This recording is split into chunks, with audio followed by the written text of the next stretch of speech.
everybody, welcome to the Healthy Mental Practice Workshop. Thank you for joining me. There's lots of new faces that I've never seen before, lots of people that I recognise.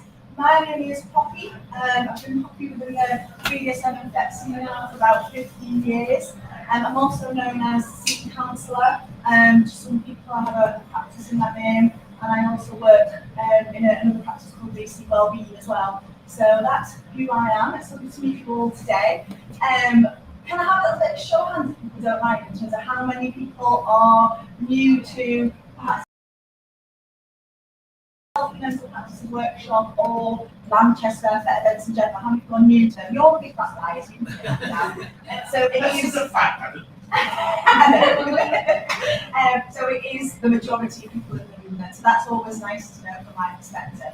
In terms of how to keep it, this workshop is recorded. It will be on YouTube, I believe.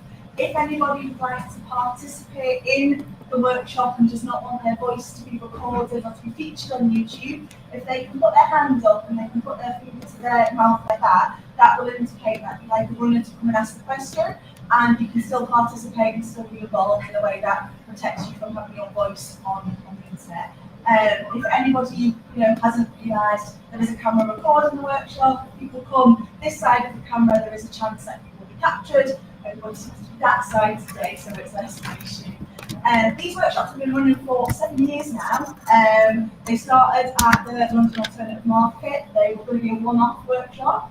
They were absolutely massively attended.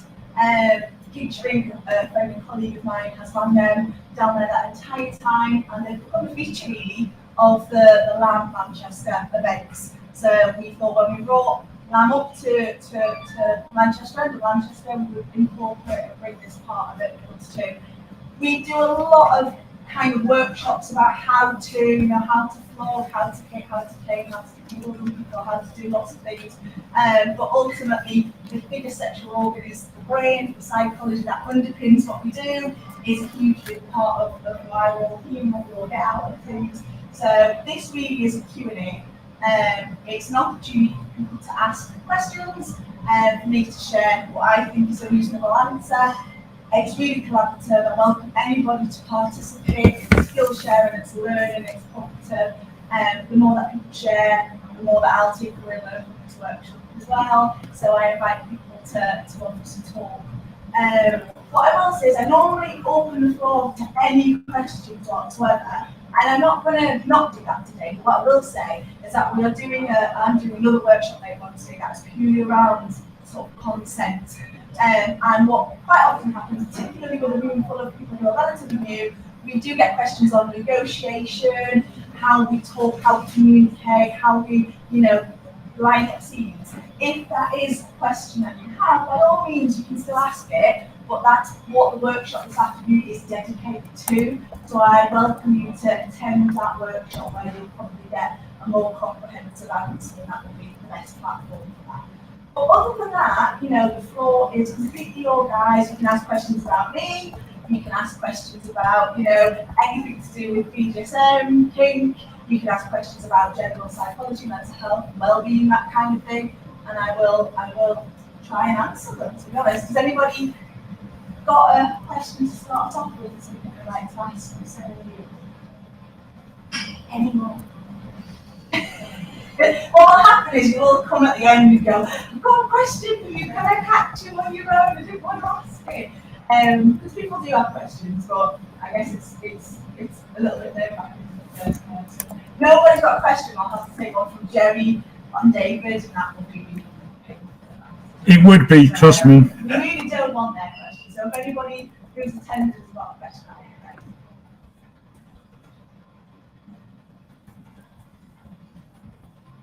Can I ask a question if nobody's got a question?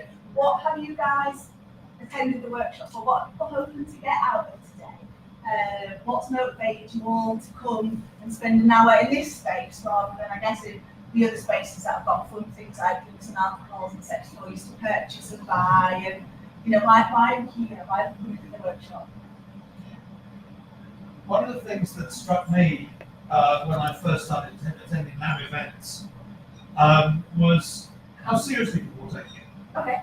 About how much fun it was, but also how much thought went into hitting people and tying people up and all that kind of stuff. There's a lot of theory and how to do things correctly, and it was really reassuring. It's great. It's like this thing that's been in my head for decades is actually a thing that people take seriously. Yeah, that we're responsible and brought into it, and that, you know, we take each other's well-being as seriously as we do, you know, what can we produce. And I think for me, there's been a huge big shift in the terms of BDSM and the scene, if you want to use that term. You know, I've been around for a reasonably long time. We've come up to 20 years now.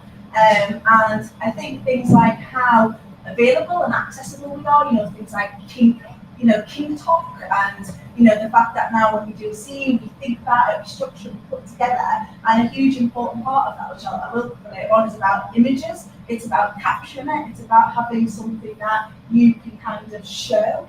And we haven't done that in terms of this side of the scene, this side of kink. You know, people attend, they give their time, they look at the psychology, they look at the well-being, they look at each other's psychological health.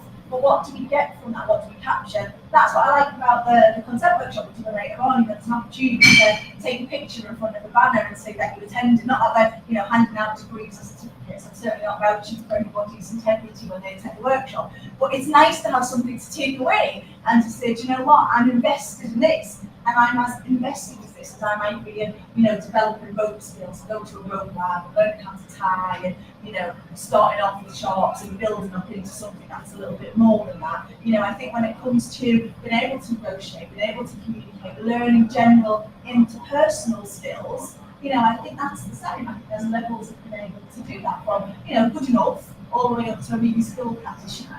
And I think if your goal is to have multiple, you know, ethical non-monogamous relationships that have a dynamic to them, or you want to do, you know, live in a house where there's perhaps a dynamic in which somebody regresses at periods of time, I think we have to be really skilled to be able to do that in terms of how we impact on people. So from my perspective, it's really nice to see you all and to see you attending the workshop. Anybody else? I feel somebody around here wants to ask something. I was just going to say, when you said, like, you're arriving here in a specific workshop, I'm personally interested in the healing aspects of kink and how it can be used therapeutically, whether you're a dom or a sub, whatever, things that come up that you can, that maybe you didn't realise, oh, that's triggering, that's weird, or this helps me, or whatever. Yeah. Okay, and I mean, that's really interesting, and it is something that comes up quite regularly. And I think what we always say to, or what I always say to that, is that in BDSM, kink, fetish, do you know what, relationships in general, being in a relationship in which you feel that you are seen and you are heard and it is healthy, I think that absolutely can be therapeutic.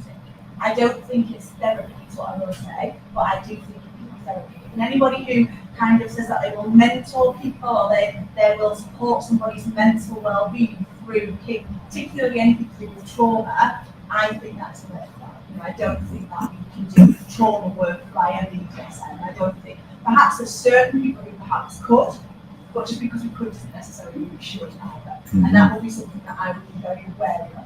However, is it therapeutic? Of course it is. So I am a huge advocate of something called DBT, which is dialectical behavioural therapy for people who aren't aware. And a huge part of that is about identity. It's about how we, you know, perhaps recover from trauma, how we become okay, how we live as the kind of the queen, not the person who devised DBT talks about, someone called Marsha Linehan. She talks about building a life worth living. And I think, how is a life worth living if we are not living authentically? If we do not have a strong sense of identity, if we do not know who we are, what we want, how to ask for it, how to care for people, how to have relationships around us that fill us and complete us. And one size does not fit all for that. And I think that's where perhaps BDSM, and particularly, you know, interactions that have a dynamic come into that, because we do get to be extremely authentic. We do get to say, look, this is who I am, this is what I want, and this is what I feel I want to see do. Be it, you know, any side of the slash, any kink or any part of sexuality. So I think absolutely it can be part of that life worth living. I don't think we should look at trauma therapy by it. I think you're right though. I think we have a lot of things that come up for people as part of kink, as part of BDSM. I would argue that I think lots of things come up for people in general sex and sexuality as well. You know, I think I have nothing against vanilla sex and vanilla sex life, and I think people who've had difficult upbringings, they've got adverse childhood experiences, they've got trauma, they've got lived experience of anything. I think if we try and have a traditional marriage, relationship, children, stress, mortgage, and vanilla sex, I think things will come up there too. But I agree with you, I think they come up in our subculture and our community differently. And it's about how do we have the skills to be able to communicate with people, talk to people, to provide aftercare, and to do those kinds of things, which does have a nice connection. Does that answer the question? Yeah. Does that make sense? Yeah. Yes, can you go into a little bit more detail about some of the practices and methods for aftercare? Because like the debrief part of things I think is really important. It's Yeah. also something that gets sometimes cloaked in narratives and like shame, guilt, and that kind of part of things would be really handy to have like more knowledge of how to have for yourself as well as another person to have that kind of Absolutely, and I think. I've- Sorry, no. I was going to say, before we jump onto the second one, could I just throw something in on the therapy or the therapeutic headspace without trauma therapy? I know that I'm not wired the same way as most people, in that I find my greatest peace in chaos. So running a live event like this, for most people, the stress of it is absolutely burning. But for me, it's my happy place. I get the same thing when I'm doing rope. So when I'm in the cube and someone is about to go off the ground, my entire focus is on them and what I'm doing, to the exclusion of everything else. I can't hold the niggling thoughts and all the rest. So from that perspective, yes, there is a therapeutic benefit I get because I go into that headspace that I really enjoy. It's a key part of who I am. But I would, again, to reiterate what Poppy has said, would I consider it appropriate therapy? No.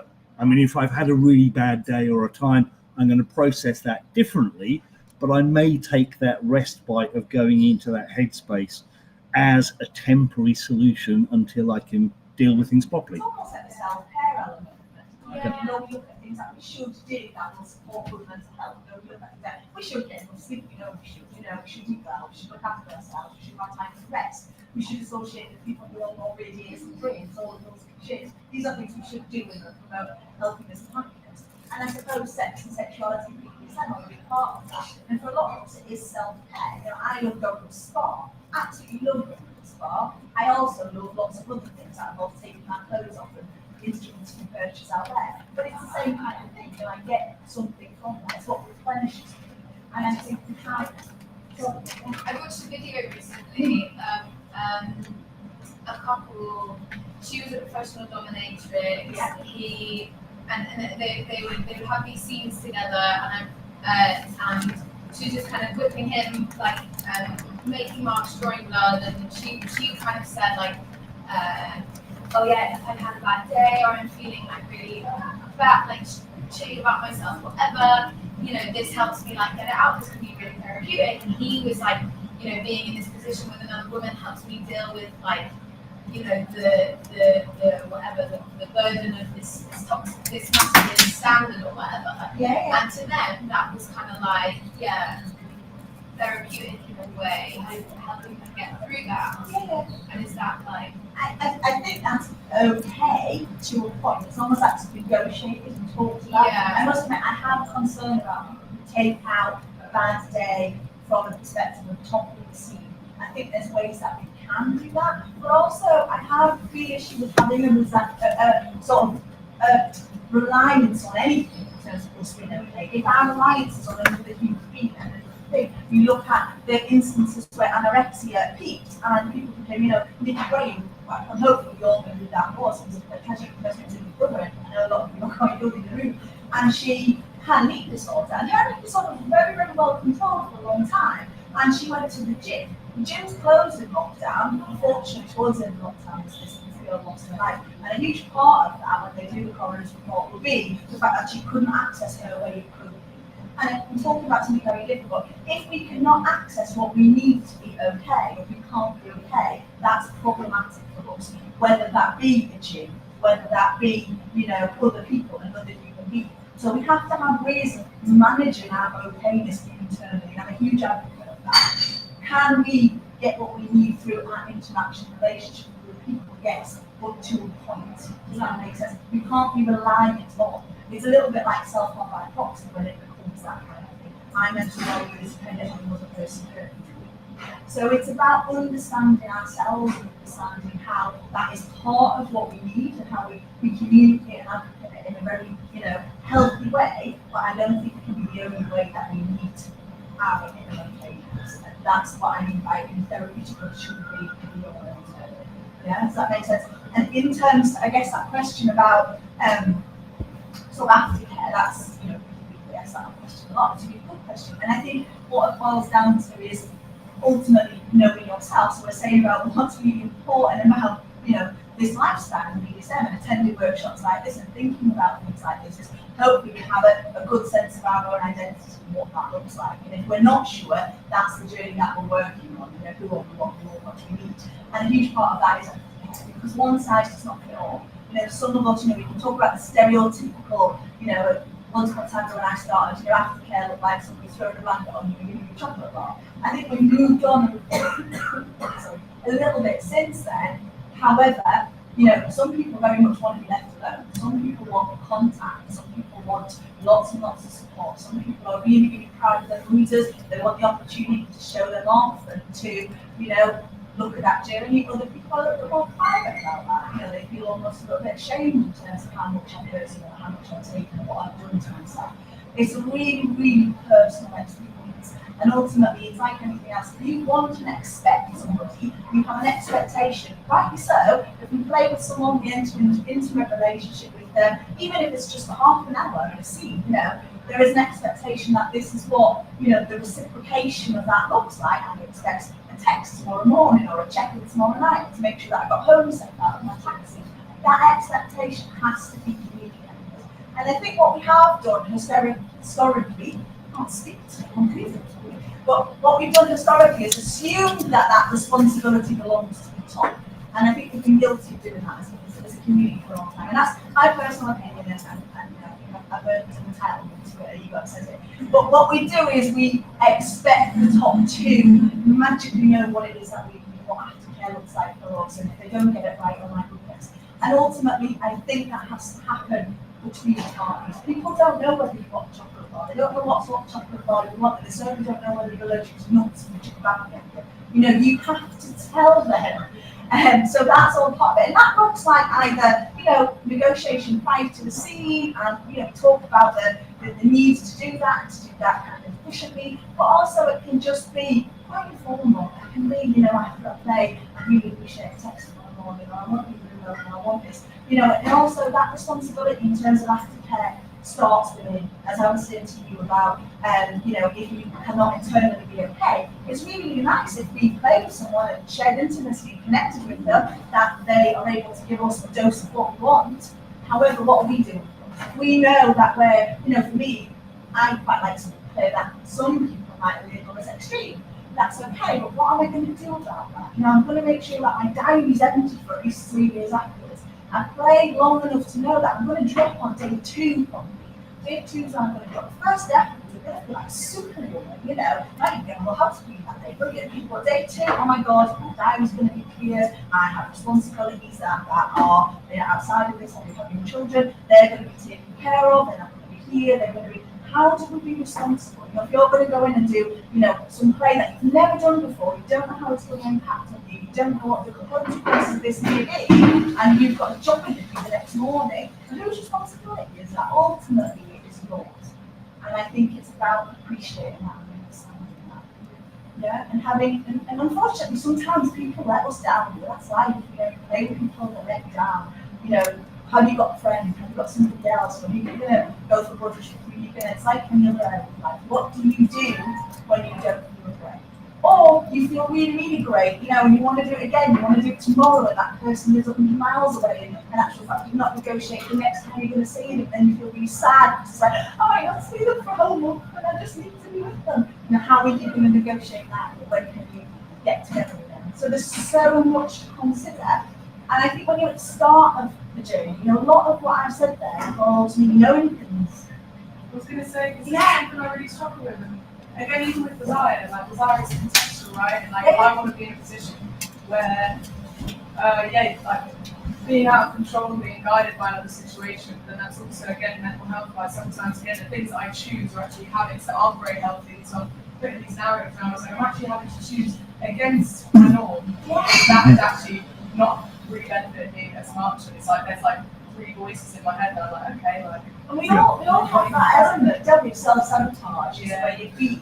And I think, you know, we bring all of the other shit that we are to feed. You know, I'm chaos monkey, and I always label me neutral and lots of other things. And, you know, we bring our whole self into kink, you know, it comes with us. I don't, you know, switch off all those other sides of me because I'm kink today. So all of those comments, we've got a propensity to self-harm. We've got a propensity to need a lot of contact and fall in love quite quickly, get quite attached, or to be frightened of abandonment, or to be aloof.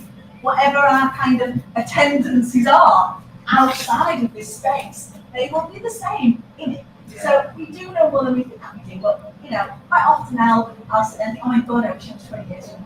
And then I think, no, I don't actually wish I was 20 years younger at all, because I feel really, really lucky that I know what I like and I know what I love, and I'm in a relationship in which I'm, you know, served and happy, that I know what day I'll drop on and I know what gets my cookie wet. Like, God, it's not a really good place to be, unfortunately. And I think to people who perhaps aren't there, my advice would always be, you know, to take it slow. You can always do more next time. You can always, you know, they're dead gives you pieces. And I just like cooking. You know, you put too much salt in, you fuck the whole dish, it's still in the bin. You can always add a little bit more to taste, you know. And I think sex, kink, BDSM, sexuality is part of that. You know, go slow, gives you an opportunity to rinse and repeat and go a bit harder next time. Yeah. And what are the lessons that will take you away every single time? You know, I suggest to everybody, when you've had a really, really good scene, when you had a really, really shit scene, it's even more important. You know, when you had something that's just mediocre in the middle, what have you learned about yourself? What have you learned about the person that you've been playing with? If you are new and you're collecting information,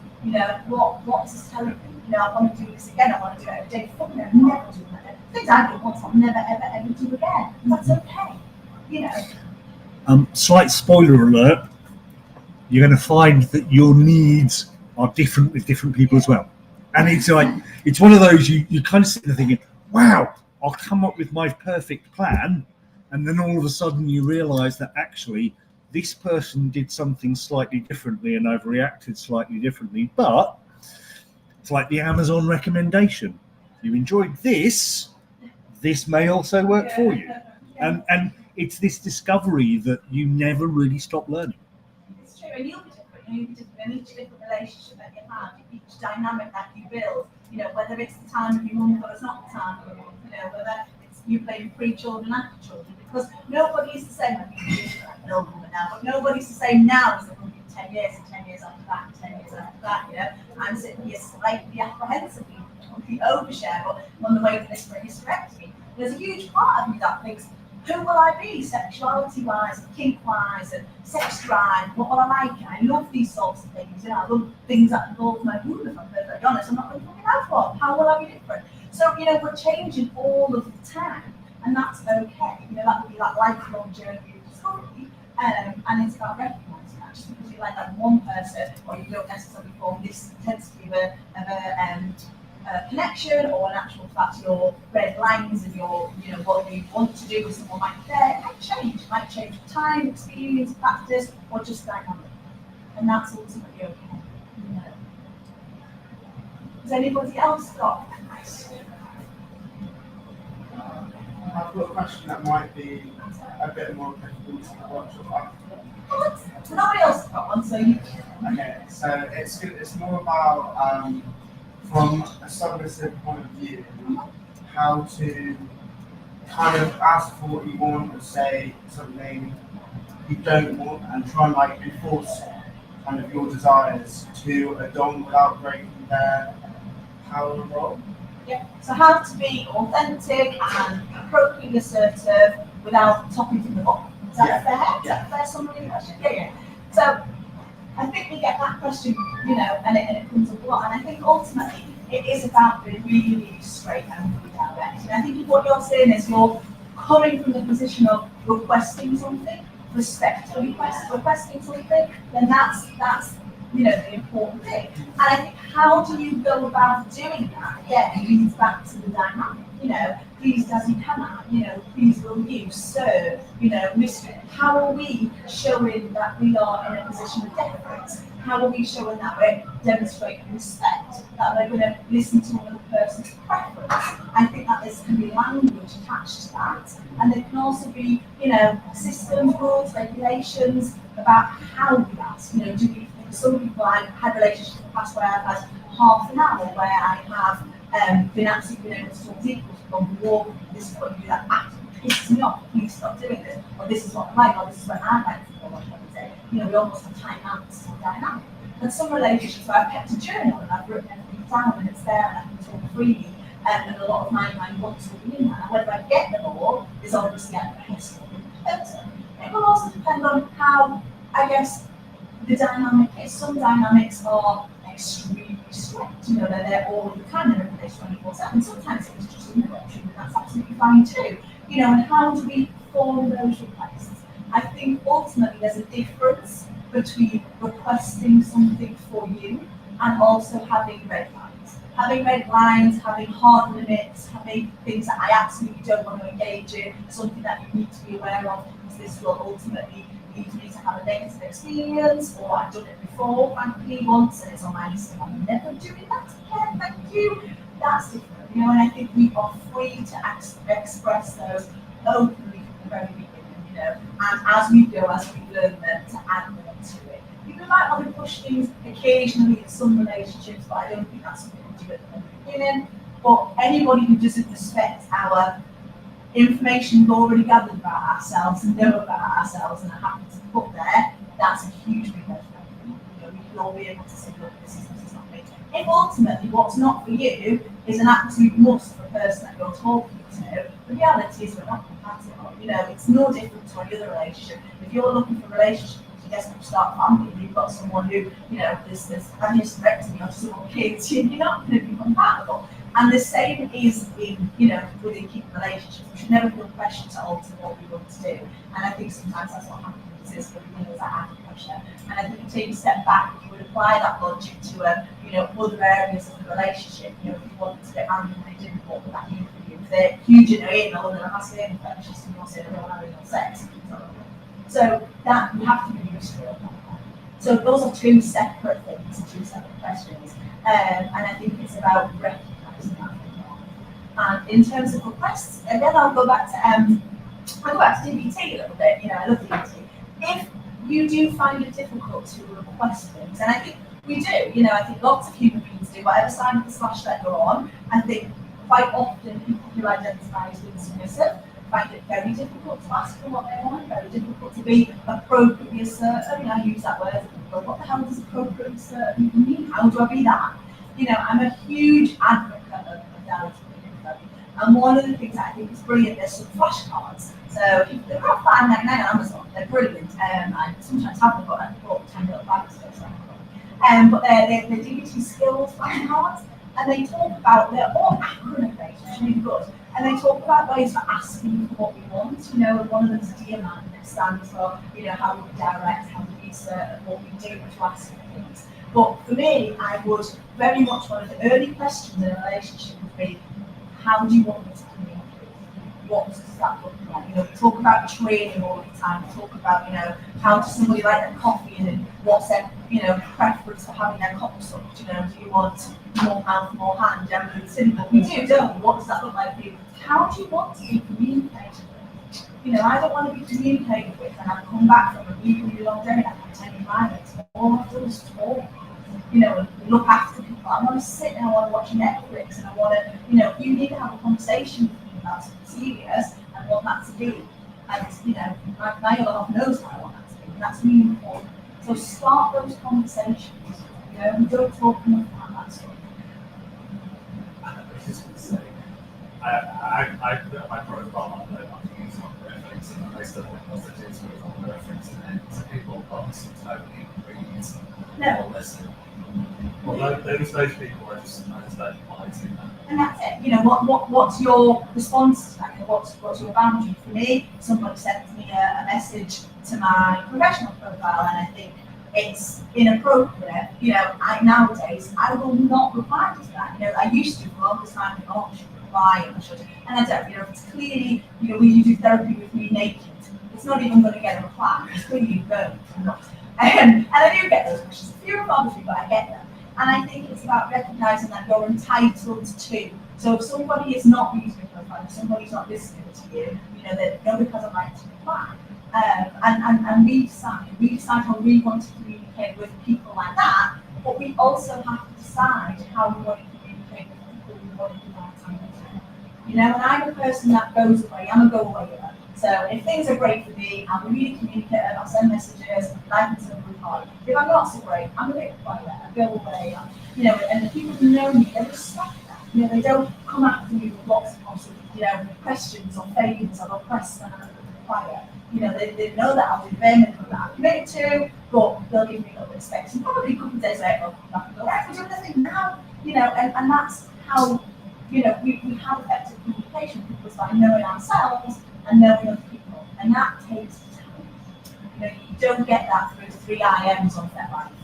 You know, you don't. So the more you know yourself, the easier it is for the other person to know you.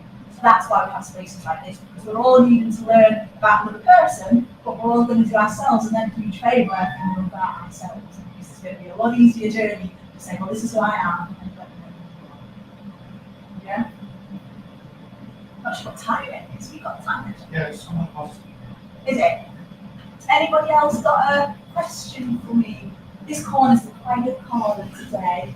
I can see you like hiding around there. Has anybody around that side got anything they'd like to? Yeah, Alan, so when I was there last time, I sort of had to go, really, but it's just something like forming response to people. Like, how do you recognise when you're stuck in that? Because after we had that workshop, I went away and I was like, I literally was in a forming response for 2 years with somebody. Yeah. How do you sort of recognise yourself that you are doing that, and how would you advise, like, sort of to yourself to, like, not to do that? Okay, so that's a really, really good question. Sorry, I'm around the corner, so I'm Sorry. It's a really, really good question, and I hear that a lot. You know, I will mention things in workshops, and I'll suggest that people perhaps go and read things. I'm always suggesting that people go and read the kink tricks, right? And she has a lot more writings than I do. She's prolific. She writes all the time. It's amazing stuff that she puts out there. So if you're not a follower of hers, and you know you're interested in the kind of things talking about, please do follow her on that line because pearls of wisdom.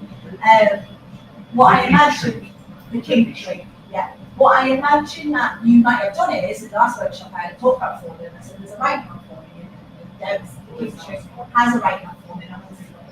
And you've gone and read it and you thought, oh my god, I'm so shaped with this, I feel attacked by this writing, it is me. And then it raises more questions than answers, and that's what happens all the time. Forming is a response to distress ultimately. You can say it's a response to trauma, it's a response to something that makes us feel uncomfortable. So we talk about fight, flight, freeze, fuck, form, yeah? A lot of therapists won't talk about all of those, and only talk about some of them. We've heard some of them, yeah? So what we do in response to danger. When our amygdala is going off and saying, well, I'm not happy, we all do one or a combination of those things. And I think we think, oh, well, I'm a fighter, I'm a lover, I'm a leader, I'm a fighter. And we think that we have a default setting, which we will do. We don't. We all do a lot of them all the time, by the way. So one size fits all, depends on the circumstances. Sometimes something happens to you, you'll fight, sometimes you won't. What fawn is going to be used kind of placative behaviour as a way of managing our stress, keeping ourselves okay. So we never want to disappoint, we never want to say no, we never want to let somebody down, we always want to be a people pleaser. Lots of us have that personality trait, lots of submissive people go, oh my god, that's me, and I've got all the time, so yeah, right? It's somewhat different when we are stuck there, when that is our response all of the time. When we are saying yes, because we are anxious about what a no might entail, even though we want to say no, that's false.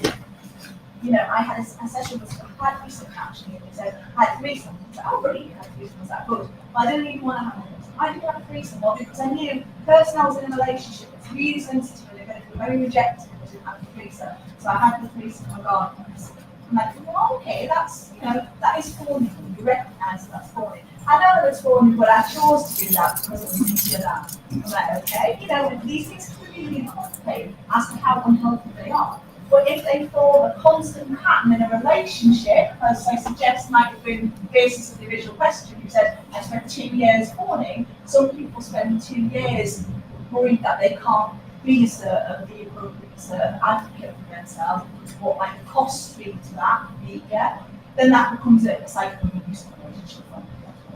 So it's something to be really aware of. You're always saying no because ultimately we get wet and it floats our boat and we find it kinky with somebody enjoying this and we like saying no, and if somebody forces a yes out of us, that's how we're driven. That's very, very different if there's something in it for you too. And that's where it gets complicated. Because we ultimately say yes because we are driven to do that, we're motivated to do that. Like why am I doing this workshop? Why are we doing anything?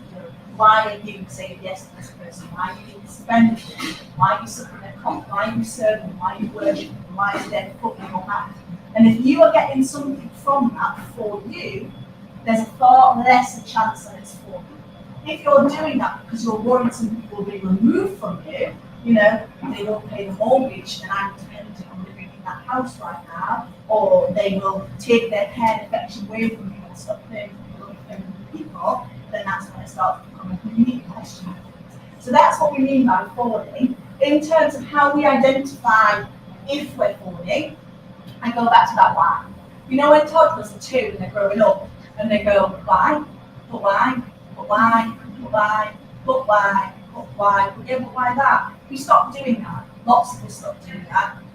We need to keep doing it. Because we're still making sense of the world. There's very, very good reason as to why we do but why, and we have to continue to do that. Why are we in a relationship? Ultimately, what is the reciprocation? What is the motivation? Is there a codependency? And do you know what the secret is? The reality most of the time would be yes. Most of us aren't in utopian, wonderful relationships where there's not, some kind of transaction. Relationships in general are quite transactional. However, you should be getting something out. And you should not be motivated by anxiety or fear. Those really distressing emotions. We can play with anxiety, or we can play with fear, and be really sexy, really kinky. However, they shouldn't be the fundamental motivation for why we're in a relationship with somebody. That's worry. You're with somebody because you're anxious of the alternatives, or you're worried about what a no might exist, then that's not okay. But if you're stuck in a chronic fawning situation, yes, it might be very difficult to find the space to even look at yourself. Yeah, absolutely. Just and that's what happens. People lose their sense. Not that you don't have the methods to work out what's going on. If you can look, you can't take the space to look at me. And I think what happens is, I work with a lot of people who are in trapped relationships. They're in relationships, not necessarily previous someone, but they're in relationships where they feel trapped. And do you know what? Most of the time, it's not by a traditional abusive partner. I blame Margaret Thatcher for a lot of the ways people are trapped. And people say, what on earth do you mean? But anyway, if you go on political, Margaret Thatcher was the first person who would take a woman's income into the deposit of a house. And because of that, house prices went up in the UK. And not always they don't. But what I mean is, quite often we are financially trapped in relationships. We're trapped because we have children. It's in the interest of the children to never such somebody to this. Quite often when we're in situations where we're not happy, we are aware of it. We are aware of it, but unfortunately we don't admit it to ourselves. And you're right, what we do is we distract ourselves from that. So we either have lots and lots of things going on, we get involved with friends, we devote ourselves to children, we become martyr parents, we do other things, or we ultimately go into ourselves. We don't accept, we're quite reclusive, we don't think about it, we avoid, disassociate from things that we really like and want to do because they feel over there and we're stuck in the media. We almost get trapped on that victim part of the drama triangle for a long time. And I think ultimately what helps is to have people around you who will give you really, really good accounts of yourself. I was joking the other day saying that I don't have many friends and I've been around a long time and I've met a lot of people, but I probably have about 5 really, really close friends. And I've cultivated those relationships. And people will say to you that ultimately the 5 people that are closest to you are instrumental in terms of how your life will be and how you will be. There's that 5 connection, if you're aware of it. And those 5 people can say absolutely anything to me, and they know that they can. They can say, that person's been a cock. Or are you really happy? Are you sure? It was 2 years ago. You said you didn't want that, and now you want that. What, you driving that car? You hate those cars. What do you mean? Like, this used to be really important to you. What's happened? And I think having people around us, having those kinds of friendships and connections are really, really good in life in general, regardless of whether you're kinky or not. I think that's important. And I think having space for you. I talk about poly relationships all of the time. And people talk to me, when do you know if you saturate, what does polysaturation look like? That's when you know, at the peak of what you can manage in terms of time and responsibilities. And the amount of times I say to somebody, but what about that relationship with you? Where's that one fitting you? Where's the time, where's the space when you're going and doing hot yoga that you love and you were going to go and climb Everest and you've got to do training for that marathon, when's that happening? You go back to uni, that's 2 days a week, that needs to fit in there. Oh yeah, but that relationship with us is really important, and that's what you're talking about there, Jenny. So how do I be introspective? How do I look at me? How do I get what I want? How do I recognise my space when I have people around me or the time that I have with myself to realise that something's a little bit missing there. I'm not happy, or I'm doing a little bit too much of this I shouldn't be doing, or I'm not doing enough of that brings me fucking joy, why am I doing that thing? And that can be a two-way process. It starts with ourselves, but it can be a huge start with ourselves. Can I ask you a really personal question? You're really free to not answer, by the way. But during those 2 years, did you know something was wrong? Did I know what? Something was wrong. So not really until my friends pointed out that he was basically using me for like that entire time. Thank you. So friends knew. Yeah. Did friends tell you afterwards or during? It was sort of, so it was only, I'd been seeing this person for 2 years, and it's only when I started having a massive anxiety, it's happened because of my iPad doing this LinkedIn, Yeah. that my friends were like, so this has happened, it's just as soon as something else has come along better, he's just gone. And then I found out that he, like, it started out that I was there for him as a friend, sort of helping him get over their ex. Yeah. And then I found out that actually he'd actually been sleeping with his ex whilst he was with me. And that kicked off the whole, and then my friends were like, you need to just get rid of him. And even afterwards I was still like messaging like, are you okay? And like, just stop. Stop. Just cut off all Cold turkey is addiction, and it's true. And what you said there is really interesting. Thank you for being so honest. And I think it feeds into what I was saying about if somebody close to you said this was happening. What we see all the time when people do leave relationships out, either abusive or just not serving somebody, because there is a difference, there's a massive difference. But when we see people who leave relationships and they're not serving, let's say, they will say, oh, I'm friends and I never did like that person, or they were a bit of a cop, or they thought this, or they thought that. And what I will say is, really cultivate relationships around you. I don't care who it is, you know, if it's your mum, it's your mum. If it's your best mate, it's your best mate. You know, if it's a colleague, if it's your therapist, I genuinely don't care. But have somebody around you who feels safe for them to speak, because we don't. We feel that we can't criticise somebody's partner, we can't raise a concern, we can't say this, we can't be honest, we can't be authentic with people. We fall in our friendships. We're not 100% transparent because we're worried that it won't be received very well. People will be angry with us, they'll be upset, and I hope the people in the room who've known me very, very well will say that I do walk that walk. I say things all the time that people don't want to hear, right? And for the longest time I thought it would make me really fucking unpopular. It doesn't. It doesn't. And I'm comfortable that I'm a good friend. You know, I have things that I bring to friendship. I'm not, you know, Mother Teresa, I'm okay with arms quite often. I'm a little bit overriding at times. You know, there's things about me that I wish could change. But I hope that I will meet somebody with compassion and say what I think and what I feel and be honest with people when they approach me. And I think it's really important as human beings to be receptive to that kind of friendship. I'm not saying everybody is like that, you know, even sometimes some people it's just their mum, you know, mum will tell them about anything, their mum will say whatever, and that's okay. But I think it's really important to not find new people and shut people all the time. You know, we all need to have people who we're known to and who we're seen by, because ultimately it's a bit of a safety check. We've all got our own amygdala that tells us, wow, this person's not great for us, or a bit of a pop. We don't listen to that, you know, and sometimes we don't listen to the people around us either. But ultimately, when we talk to people, they do have a catalyst to change and they move on and they find, you know, a different path. There has been somebody saying, ooh. So don't shut them down, you know. I hope that answers your question. And it's a lot easier now you know. Now you know what falling upside, now you know why you do it, now you're doing why, what motivates us, what am I getting out of this? Is this specific? Am I happy? Would I do this again? if you get into that kind of questioning, we call it in business a critical friend. You know, we all need a critical friend. We all need to be a critical friend to ourselves. And now that you know that, you are that, hopefully next time it'll be easier to see the red flags. Problem is with red flags, they look like good hearts. They're not. They're red flags. Has anybody else got a question? It's not a question, it's a follow-up to. Yeah. I was in a similar situation about 10 years ago where I was gaslighted.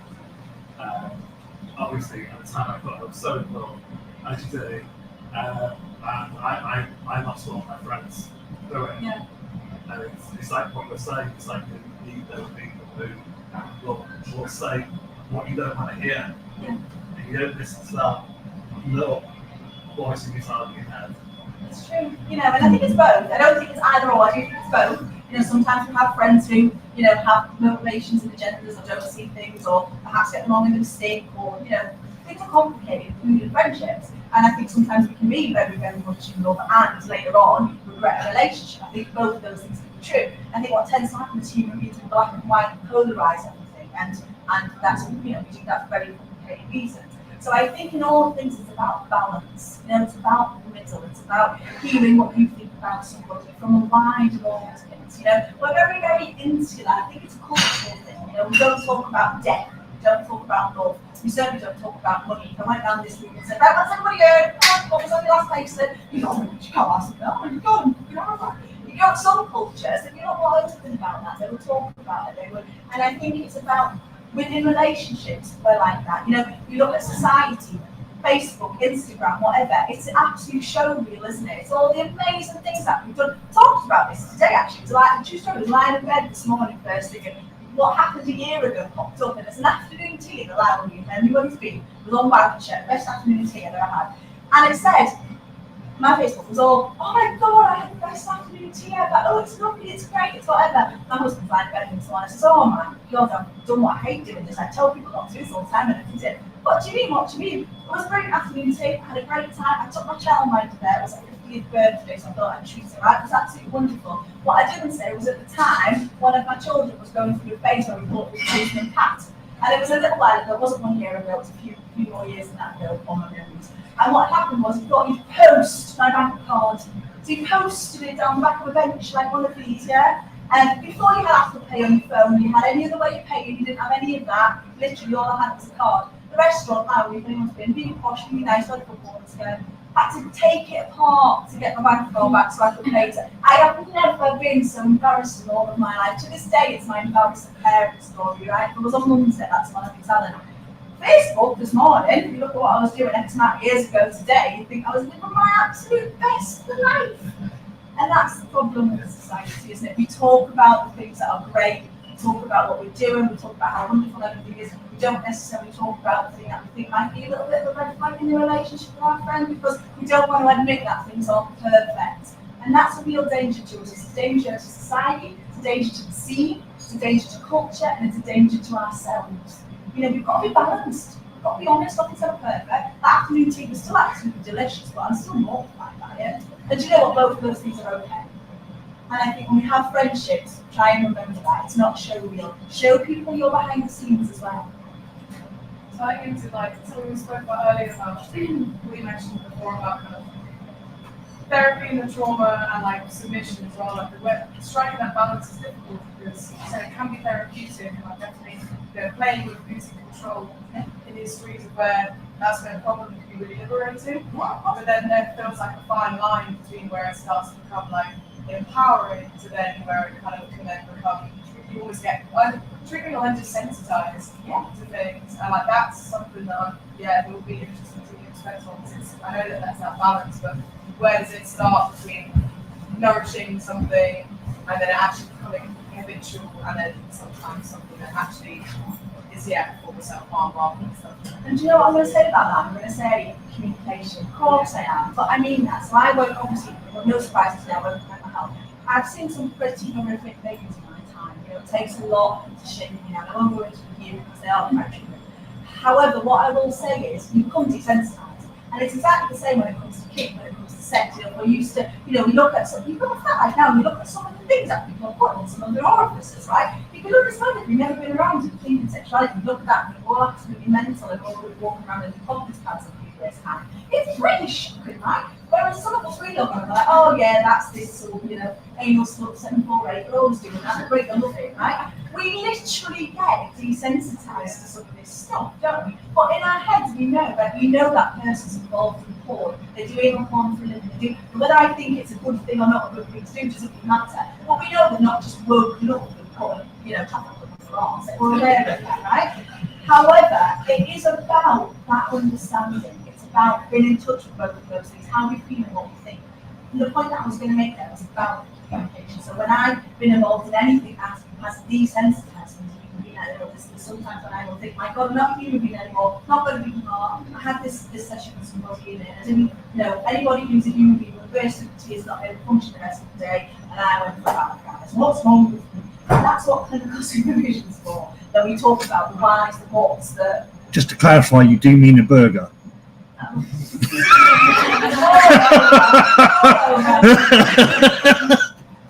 still traumatised by that card. But at the end of the day, it's about communication, it's about talking to people. So if we're doing things, and we're thinking, am I okay with this? It's about talking to the person that you're doing it with, and it's also about talking to other people. And it's about the why, going back to the why. It's the same things that I talk about all the time. What are you getting from this? So ultimately, I will do some things that feel quite extreme, right? And by that, I'll be honest, I like cervical dilation. You probably shouldn't do cervical dilation all the time. You certainly shouldn't do it for trying to baby or there's lots of ways you shouldn't do that. And I love that because, and I won't go into too many details, but it floats my boat in lots of ways. There are other things I can do that perhaps don't give me as much of that, but they give me a taste of that. They make me feel the same way. They make me feel that level of violence. They make me, get to the point where I'm probably going to be snotty and crying and tearful and want lots of cuddles and watch this film for an hour. There's other things that do that. So I'm not going to probably do that every day because I know it's not wise. I might just say for special occasions, what I'm going to do is these other things. The person I'm in a relationship knows what I love, but we're responsible. I've still got to get on to the school book. So what is motivating me? Thinking about the psychology behind what we're doing is really important. Because sometimes you can have a taste of that. It's a little bit like, when you're on a diet. You're on a diet, you're not going to eat full fat Easter egg. You're going to have one of those bars of meats because it scratches the itch to give you a bit of what you want. And you can't have a whole Easter egg every day. You're 27. But you know what? Easter you can have. And I know that's a silly but it is a little bit about motivation. It's about knowing why you do things. So you can make a decision about what you're doing.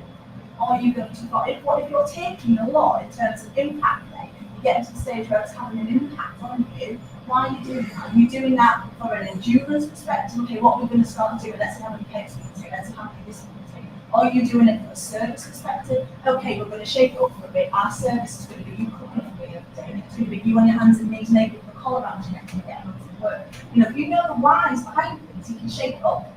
Because ultimately, the behaviour that you're talking about, when things start getting a little bit risky, come from excess of anything. Too much of anything is not a good thing. So how do you change that? How do you shape it? And you have to do that. You're out from you have to do that. You have to learn what you get, where you get it from, what's driving you, what's your, we call that your core values in community. What are your core values? And you get them met by lots of things from here, lots of things from here, lots of things from here, lots of things from here, where you get them. Yeah? And apparently, thank you everybody for coming today, by the way. I really, really appreciate you all coming and listening to me. If anybody's got any questions, I'm around the rest of the afternoon. I hope you all have a wonderful day. Bye.